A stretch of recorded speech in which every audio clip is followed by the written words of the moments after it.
Hi. So today I'm looking at a few different container ideas that I plan to use or have used up for at least 17 years or so growing potatoes. For one potato plant you need about a container about 10 litres in capacity and 2 foot.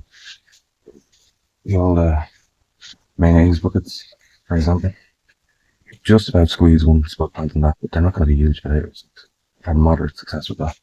And then a little bit more success was with these kind of about 12 litre one. And sometimes as I'm burning up at the very end, a little bit of cardboard to them to get an extra half a foot or so on.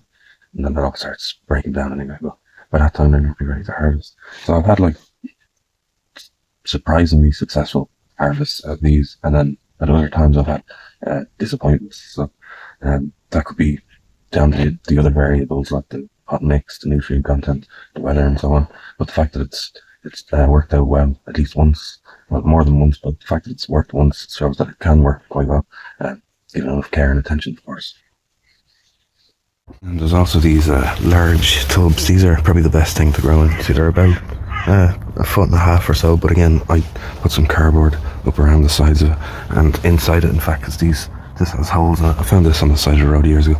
It never had handles, but I transport things, and currently has soil in it and a bunch of what I suspect are tomato volunteers, and there's a lot of them, and there's some in this one over here as well, this thing. But this, in terms of the area, is pretty good. Like you can get 2 or 3 in there, but the height though, it's only barely a foot.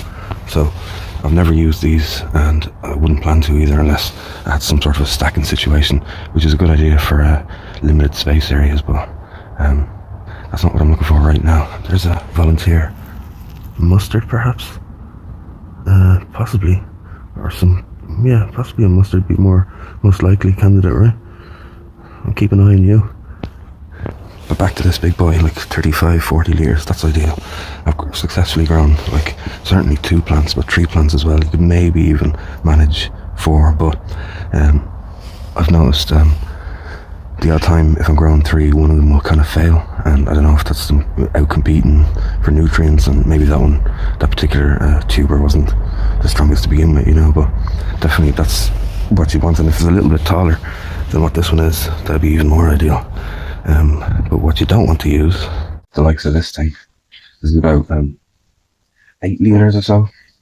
Maybe it's possible, but I tried it with, in fairness, it was an experiment. It was a bit of an afterthought, and they didn't have my priority in terms of attention. They didn't do too well. They grew, but they got a bunch of marbles, basically. So if you want to grow some edible marbles at 8 litre, in terms of height though, it's not terrible. Like it's nearly as tall as that green large flexi tub, not quite. But in terms of the width though, the width isn't great. So yeah, if you want to grow edible marbles, that's your way. If you want something better, you build one of those lads.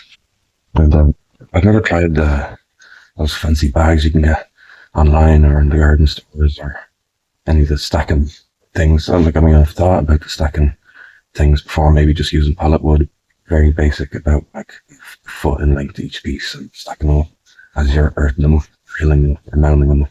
But this year I'm going to go with the old green club, possibly these, the old the mayonnaise buckets, mayo ass white boy that I am. That's enough for one spud, and a little bit of extra cardboard on the top, just to kind of extend that height by half a foot or so, maybe even a foot. We'll see how durable the cardboard is.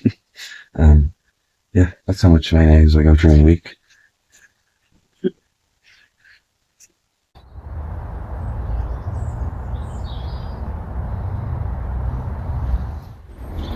So this is the spot in the ground where I'll be growing them. Not no dig, just old school trench style. It's about like 12 by 6 foot. I want to remove that purple sprouting broccoli before I do, and everything else as well for that matter. But yeah, there's the garlic and that. The kale. But anyway, you're probably wondering how these sprouting spuds are getting on. Glad you asked. Because vulnerable. They're purpling up anyway, as you can see. No sign of the green yet, but as compared to last week only, they were white, pale as myself. And there's a little bit of paleness still there, but like, hello, purple nurple, anybody? I'm sorry. I've never grown Charlotte's that have been saved from the previous year, so this will be the first time doing that.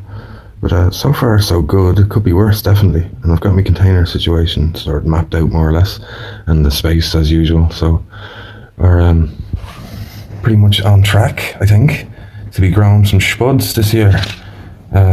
Fingers crossed and legs crossed and crossed the whole lot of it.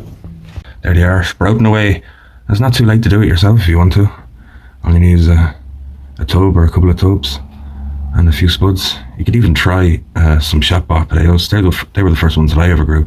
Now, that comes with its issues, and I might look at that in an upcoming video, actually, in this series of growing potatoes at home. Because I have a few over there, and they're starting to sprout already in their plastic prison there. But so yeah, maybe give that a go, and we'll grow along together. So yeah, week 2 of growing potatoes at home, and container situation more or less mapped out. The chitting spuds chitting away, little purple things looking good on week 2. So yeah, couldn't ask for any better than that. And thanks for joining me, and if you're interested in watching weirdos trying to grow vegetables in their suburban gardens, hit the subscribe button. I very much appreciate all the subscribers who have chosen to do that so far. It's very humbling. I wasn't expecting to get any subscribers really, maybe some close friends or whatever, but thanks very much. I really appreciate it, and hopefully you'll stick around and watch the highs and lows of what goes on out there. So yeah, take care. Slán.